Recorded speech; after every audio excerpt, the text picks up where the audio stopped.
Bado mzogo linaendelea au unaona ni ile Simba bado hawajapata kauli ya viongozi wao ndio maana wanafanya hivi? Huenda pia unajua ukiangalia baada ya kutangaza mechi tarehe 25 Simba hawajafanya chochote kwenye mitandao ya kijamii. Kwa pengine pia inatoa nguvu. Nadhani wakati ambao kama kiongozi kama mwenyekiti wa klabu alisema mechi itacheza tarehe 25, basi ilipaswa kama klabu waje tena watoe qualification, waweke nguvu kwa mechi itakuwepo. Mbona Yanga amepost ile kwamba mechi fulani itakuwa tarehe fulani. Kwa nini Simba hawajaweka ile poster? Haya ambayo yanatokea kwa mashabiki Simba wenyewe wanayatengeneza. Na inawezekana ni intentional kwamba Simba wameamua iwe hivyo. Maybe watapeleka timu uwanjani au watapeleka timu uwanjani. Max Zengeli inaonekana bado kuna mvutano kati ya hizi timu mbili, kwa maana Manyema pamoja na Yanga bado hawataki yani kumwachia Max kuwa rasmi mchezaji wa Yanga. Kipi yani management ya Max Zengeli ama Yanga ama ya Manyema ipi imefeli kwenye hili? Unajua kwenye issue ya Max kuna vitu vinachanganya. Unajua Yanga walisema wamemsajili Max kwa permanent deal. Jumatano ya tarehe 18 ni kukaribisha tena mtazamaji wa FJTV ndani ya kipindi cha kupendwa cha Sport League Cup, ambapo tunakuangazia mambo yote ya kimichezo ndani ya Tanzania pamoja na nje ya mipaka ya Tanzania. Machache kati ya yale mengi ambayo tutaenda kuongelea siku ya leo ni pamoja na kuibuka kwa kauli za mashabiki wa Simba kuwa hawatacheza dabi ya Kariakoo ya tarehe 25 ambayo bodi ya ligi tayari imeshathibitisha kuwepo kwa dabi hiyo, lakini pia Yanga ambao walikuwa wapinzani wameshaukubali mchezo. Nini kinatokea, nini mustakabali mzima wa mechi hiyo ama msimu huu, tutaenda kuangazia kwa undani zaidi, lakini pia kimataifa zaidi tutaenda kuangalia muendelezo mzuri ambao tumeuona jana kwa timu yetu ya Afrika ambayo imefanya vizuri kwenye haya mashindano ya vilabu kwa haya mashindano ya ngazi ya vilabu duniani ambayo yanafanyika huko nchini Marekani, lakini tutaangazia mengi. Hayo ni machache ambayo nimekuandalia, lakini ninayekuendeshea kipindi hichi ni Neema Kayuga, lakini nipo na mchambuzi wa siku zote ambaye anakuhakikishia wewe mtazamaji unapata ya kwa undani zaidi taarifa zetu, ni Kiepo Benedicto.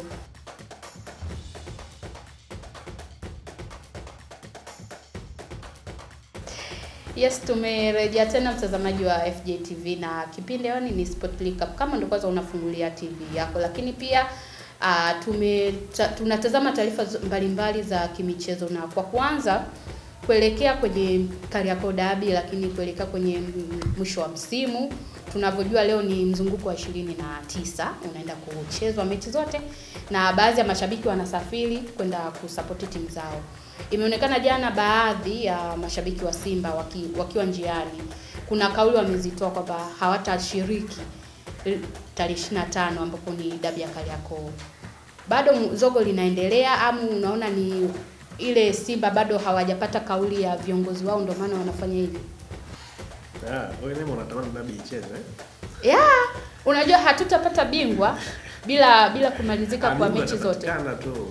Kivipi? Sasa sepeleka timu mwenyewe tarehe 25 nakata alama. Si simple tu. Ila na wenyewe wanachodai kwamba kanuni zipi zimetumika kubadilisha mchezo wa tarehe 15 hivi. Bongo bwana. Ukiangalia sijajua mashabiki wa Simba wanazungumza kwa mustakabali gani. Baada ya makubaliano ya pande zote mbili, nilisikia kauli ya mwenyekiti wa klabu ya Simba Murtaza Nguvu ambaye alisema very simple, akasema kwamba mamlaka imeshaamua mechi tarehe 25 kwa tutakwenda kucheza mechi. Sasa hawa ambao leo wanaibuka wanasema hatuchezi, ningekuwa kama niseme viongozi wa Simba ningetoka kukemea, kwa sababu ukiangalia ni watu ambao wamevaa jezi za Simba kwa automatic wanawakilisha klabu ya Simba. Kwa hivyo kwa namna moja au nyingine huenda pia unajua ukiangalia baada ya kutangaza mechi tarehe 25 Simba hawajafanya chochote kwenye mitandao ya kijamii. Kwa pengine pia inatoa nguvu. Nadhani wakati ambao kama kiongozi kama mwenyekiti wa klabu alisema mechi itacheza tarehe 25, basi ilipaswa kama klabu waje tena watoe qualification, waweke nguvu kwa mechi itakuwepo. Mbona tarehe 15 walikuwa wanasisitiza mashabiki waende uwanjani kusupport timu yao? Kwa nini wakati huu? Unajua kwa ulivyoongea umeongea kitu kizuri, na mimi nadhani kauli ya Mangungu haijatosha zaidi kuaminisha kwamba mashabiki wa Simba dabi ipo. Mimi nadhani sawa ni mwenyekiti, lakini nguvu aliyokuwa anaitumia Ahmed Ally tarehe 15 Juni, lakini na hata ile ambayo ile ya tarehe 8 ile zogo. Kwa nini hiyo nguvu asiitumie licha wenyewe kuwa ni wageni? Asiitumie pia kutoa taarifa, kwa sababu yeye ndio mwenye mamlaka ya mawasiliano pale ndani ya taasisi ya Simba. Machapisho hatujaona, ni zaidi ya kupostiwa mashabiki pamoja na labda na wachezaji. Yanga ameposti ile kwamba mechi fulani fulani itakuwa tarehe fulani. Kwa nini Simba hawajaweka ile poster kwamba itakuwa dabi yani hiyo? Ndio maana tunasema haya ambayo yanatokea kwa mashabiki Simba wenyewe wanayatengeneza. Na inawezekana ni intentional kwamba Simba wameamua iwe hivyo. Maybe watapeleka timu uwanjani au watapeleka timu uwanjani. Lakini pia Simba wanahitaji hii mechi, ni muhimu sana kwa kutoa ubingwa. Vinginevyo Afrika sana kwenda kutoa ubingwa mara 4 mfululizo kama hawatachukua hatua za haraka. Motivation kwenye mpira wa miguu zinaanzia huku nyuma pia. Yaani leo hii mashabiki wanapoanza kugawanyika kwamba sisi hatuchezi na mechi inafanyika tarehe 25, maana yake unaweza kwenda ku destroy mentality za wachezaji. Je, hao wachezaji watakuwa motivated kivipi kwenye mechi kama hiyo? Maybe watu wanaweza kusema labda ni mind game. Sijui kwamba labda ionekane kama Simba wacheza funga siku ende kucheza. Huwezi kufanya mind game katika situation kama hii. Katika nyakati kama hizi ambapo wewe kiongozi wa klabu amekubali kwamba mtacheza mechi, alafu bado wanatoka mashabiki ambao wanasema hatuchezi, maana yake tulitegemea wakati Yanga anasema hawachezi, ile kauli ilikuwa kote. Viongozi wanasema hawachezi, viongozi pamoja na mashabiki na hawachezi. Sasa leo hii kiongozi mkubwa wa klabu alisema mechi tunacheza, afu mashabiki hawachezi, kitu ambacho Simba anapaswa kukiangalia sana. Kwa upande wa Yanga alikuwa anazungumza sana Alikamwe ndo ukiona Alikamwe anazungumza maana yake ameagizwa kwa maana yeye ndo msemaji wa klabu. Lakini imekuwa tofauti kwa upande wa Simba. Lakini pia kuna shabiki mkubwa tu wa Simba nilimsikia naye akisema Simba watoe tamko kwamba tunacheza hiyo tarehe 25 ama vipi, kwa sababu bado hapo njia panda. Wanachotaka wenyewe ni machapisho mitandaoni kwenye peji za Simba. Mimi nadhani hata kauli ya Mangungu wameisikia ndio huenda, lakini wanachohitaji yale machapisho ambayo Yanga walikuwa wanayafanya mitandaoni na kwa Simba yatokee kwamba tumekubali tunacheza. Simba wanahukumiwa na kauli moja tu.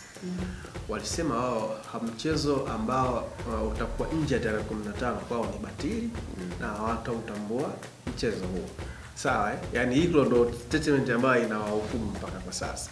Na mara nyingine inawezekana hivi vitu tunavifanya kwenye idara ya mawasiliano ya hizo timu inapunguza viongozi pia. Naona kuna kiongozi labda aliforce ile chapisho litoke. Lakini ile kauli ya mwisho kwenye ile taarifa ya mwisho juu ya dabi kwamba mechi wanatambua tarehe 15 na ikitokea mechi haijacheza tarehe 15 wao wataitambua ya mechi, ndio ambayo inawatafuna kwa sasa. Wewe uliwaambia watu mechi tarehe 15 kama itachezwa na nyinyi hamtacheza. Leo hii unarudi vipi kuwaambia kwamba mechi tutacheza tarehe 25? Kwa maana ni watu ambao hamna msimamo. Kwa haya yanayotokea Simba kwa sasa ni matunda ya wao wenyewe. Kipi kifanyike sasa kwa hili? Kwa sababu kama mashabiki pia wa Simba wameanza kwa wale uchache wa wale watu, inaonekana na wengine watafuatia. Umeona? Kipi kifanyike kwa tuseme uongozi mzima wa Simba, lakini na wenye wanaosimamia?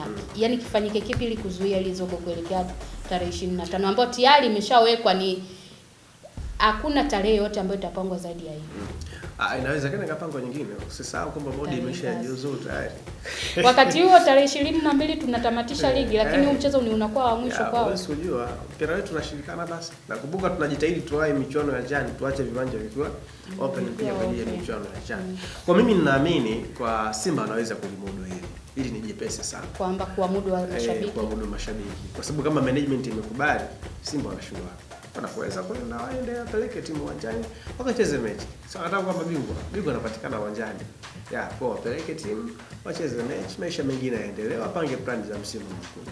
Kwa hiyo lililotokea unadhani ile dabi ya Kariakoo inaenda kupoteza mvuto wake? Sasa hii ndo radha yenyewe ya dabi. Kwa hizi amshamsha ndo amshamsha zote ndo dabi yenyewe duniani kote. Kwa mfano kwa bara kama Amerika Kusini, dabi kule ni uadui. Yeah, nyinyi tunazungumza hii leo dabi. Sisi tushukuru Mungu tumejaliwa upendo kwenye huo mpira wa miguu. Wenzetu dabi ni uadui.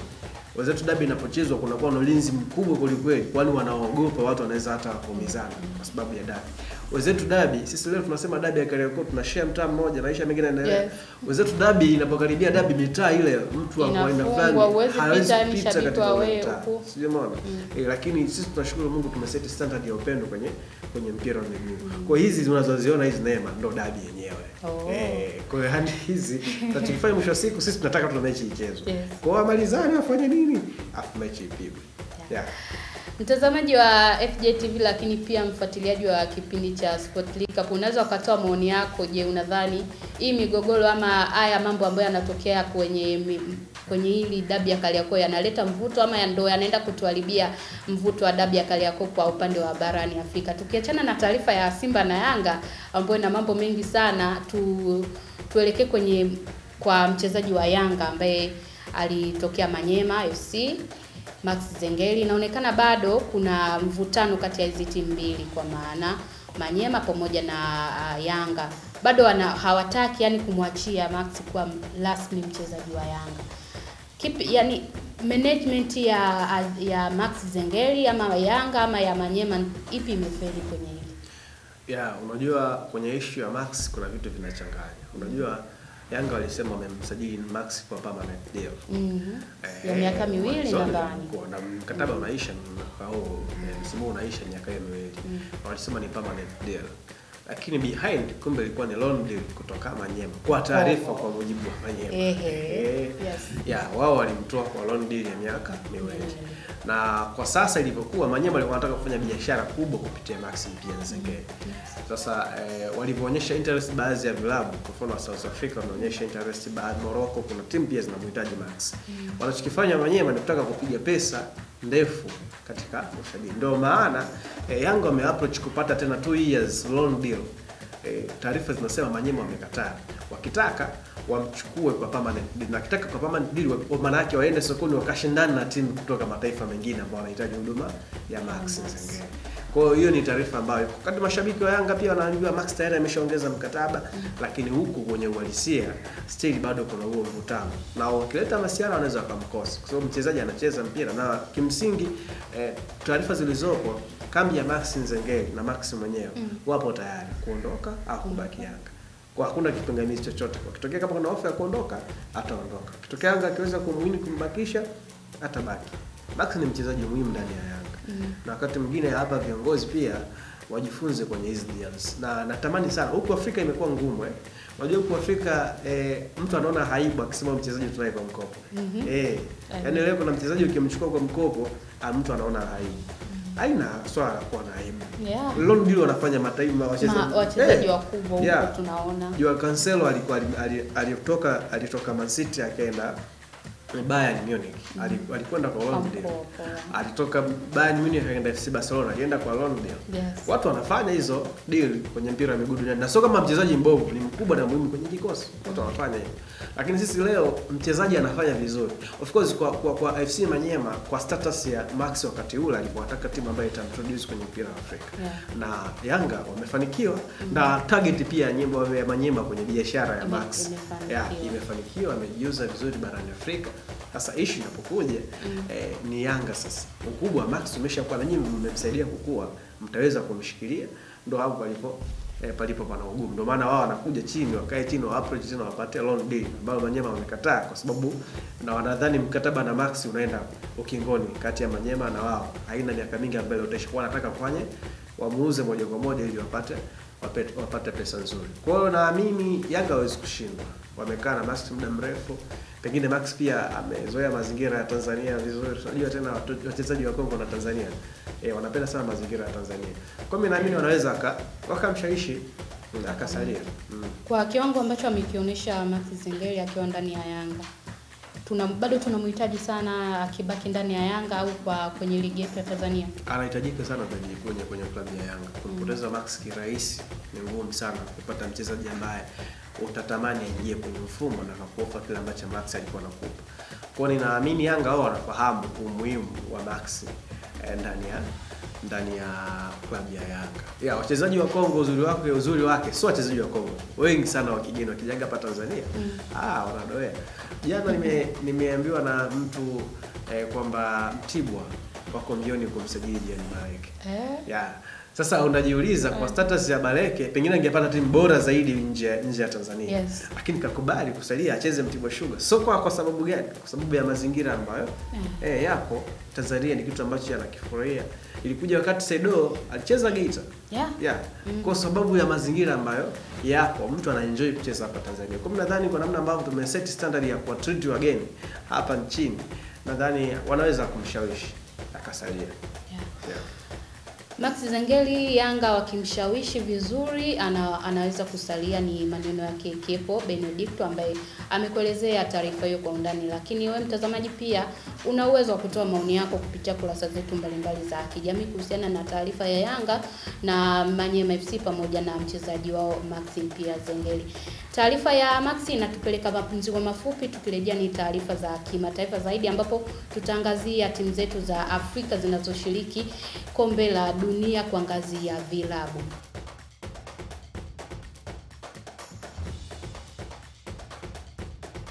Ni wakati wa kimataifa zaidi na hapa tunakuangazia vilabu vyetu ambavyo vinashiriki kombe la dunia kwa ngazi ya vilabu ambapo tumetoa vilabu 4 hapa barani Afrika, lakini kubwa zaidi kwa mara ya kwanza tumeweza kupata ushindi kwenye michuano hii ambapo klabu ya Mamelodi inayoshiriki mashindano hayo usiku wa jana imeweza kupata ushindi na kujikusanyia alama zake 3.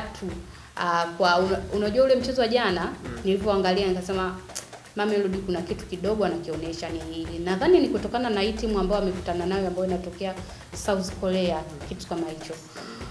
Kuna kitu nilikuwa nakiona, lakini hata jinsi uchezaji wao, jinsi walivyokuwa wana apply pale kwenye mchezo husika, nikasema kidogo inanipa matumaini tunaweza tukabakiza timu 2 kwenye mchuano. Au so tuseme hiyo ndio wabo. Kwa alivyocheza jana. Afu hata ukiangalia mechi ambazo wanaenda nazo mbele ni mechi ngumu siza, na kwenye ile kundi yeye peke yake ndo ana alama. Kwa sababu Mamelodi ana alama 3 mpaka sasa hivi, lakini wengi wanaomfuatia wana alama 1. Yeye hana kabisa, na maana kapoteza mchezo wa jana. Kwa nadhani akiendelea vizuri anaweza akaongoza ile kundi ama kwenye nafasi ya pili.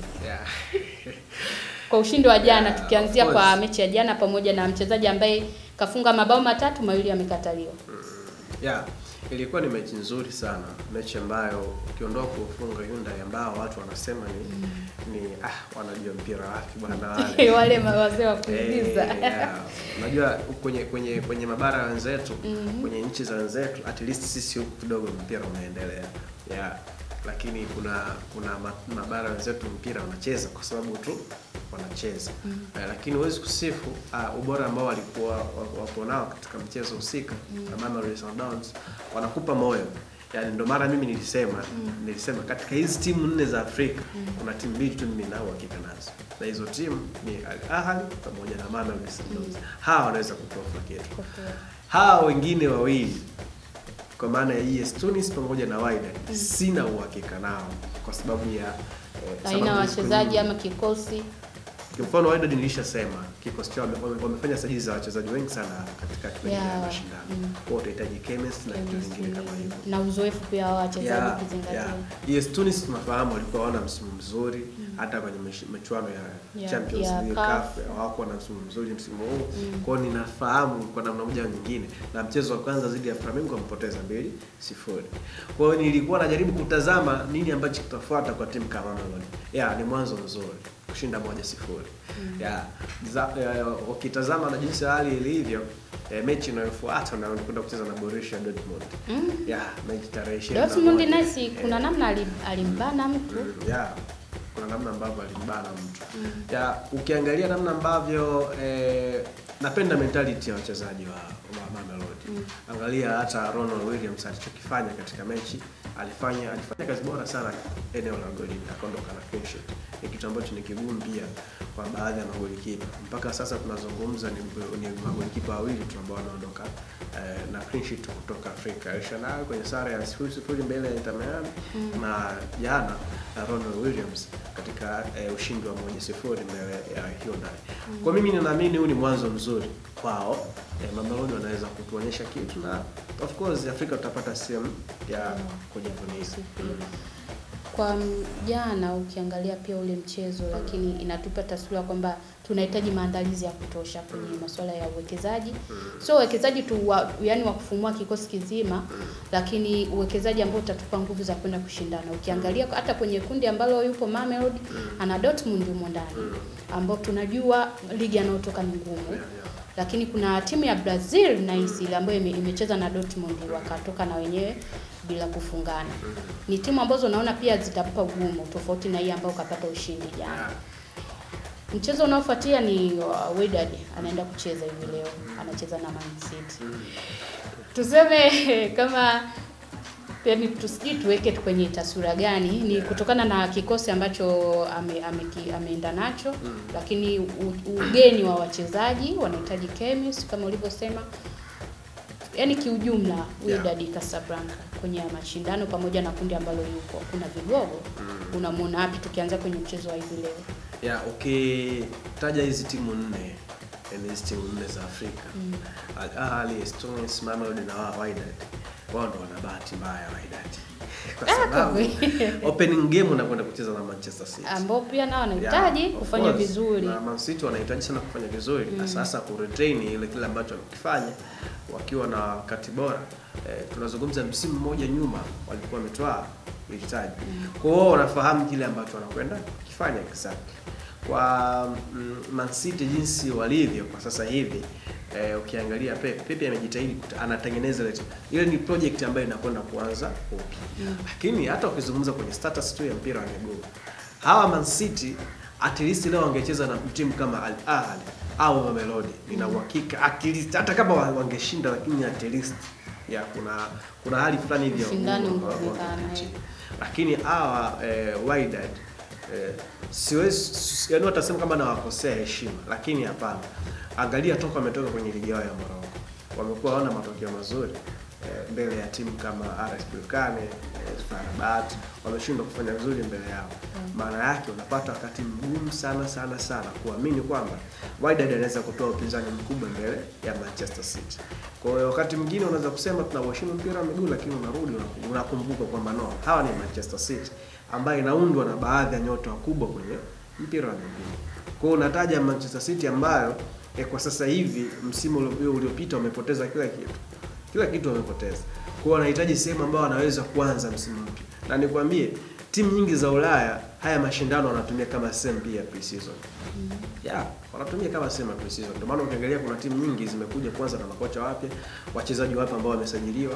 Kwa mfano Real Madrid ambao watacheza na Salzburg, wanakwenda kuanza wakiwa na kocha mpya ambaye ni Xabi Alonso. Kwa nadhani nyakati ambazo pia Wydad wapo katika wakati mgumu sana kucheza mbele ya Man City, lakini pia tunaamini kwenye mpira chochote kinaweza kutokea. Ndio maana sisi kwenye mpira licha ya kusema kwamba Wydad atapoteza, lakini lazima tuweke akiba. Mpira pia unakuwa na matokeo yake. Kwa hiyo tusubirie nini ambacho kitatokea kwa Wydad mbele ya Manchester City, lakini ni nyakati ngumu. Yaani hiyo mentality nadhani wachezaji, viongozi, mashabiki, hata sisi wa Afrika tunafahamu kwamba ni wakati mgumu kwa Wydad mbele ya Manchester City. Na ukiangalia pia hata kwenye hii michuano naona uwekezaji mkubwa umefanyika. Kwa siku ya jana kwa ushindi tu aliopata Mamelodi, bilioni 5 zimewekwa kwa pesa za Kitanzania. Aliyetoa sare kapata bilioni 2. Kwa hiyo nahisi hata hizi uwekezaji ambao unaonekana ni na timu ambazo zimeuona uwekezaji zinaweka nguvu ya ushindani. Zinaweka nguvu za ushindani kwa sababu tunazungumza kutoa katika michezo labda maybe tuseme kwenye group stage. Kwa ukipata sare zako 2 na ukishinda mchezo mmoja unakuwa na unaenda kabisa ya usajili na 10 kabisa. Lakini kwa timu kama Al Ahly hiyo bilioni 10 ni mchezaji mmoja. Huyo ni mchezaji mmoja ndo anasajiliwa. Sijuelewa. Lakini Wydad wanaweza kusajili wachezaji wawili. Mambo wanaweza kusajili wachezaji wawili. Ukiangalia kwa nature ya timu ambazo zimekwenda. Unajua hizi timu zina spend hela kubwa sana. Zina spend hela kubwa sana kwenye usajili. Na ndio maana mara kadhaa wamekuwa wakishawishi hata baadhi ya wachezaji wenye ubora mkubwa. Leo Al Ahly wamepiga hesabu, ilibidi wamshawishi arudi kurudi kwenye timu. Amerejea na kwenda na timu kwenye haya mashindano.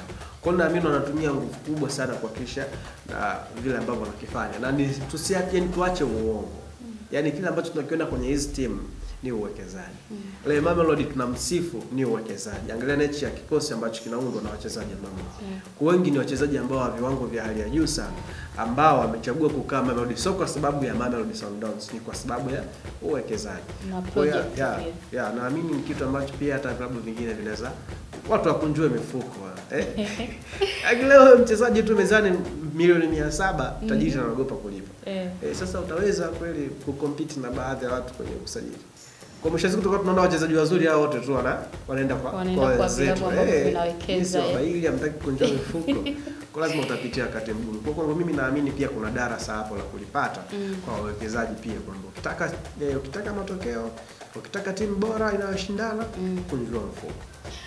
Bwana, ukitaka kwa wewe mwekezaji, ukitaka timu yako iweze kufanya vizuri lakini iweze kukupa mafanikio, basi Kepo anakuambia kunjua mfuko, wekeza hela ya kutosha ambayo inakuhakikishia kupata mchezaji mwenye ubora zaidi kwenye sehemu yoyote ya vilabu vya hapa duniani ama Afrika, kwa whatever ambapo timu yako inashiriki. Basi taarifa ya Mamelodi pamoja na Wydad Casablanca, kwa ujumla timu zetu za Afrika zinazoshiriki kombe la dunia kwa ngazi ya vilabu, inahitimisha kipindi chetu cha Sport League Cup.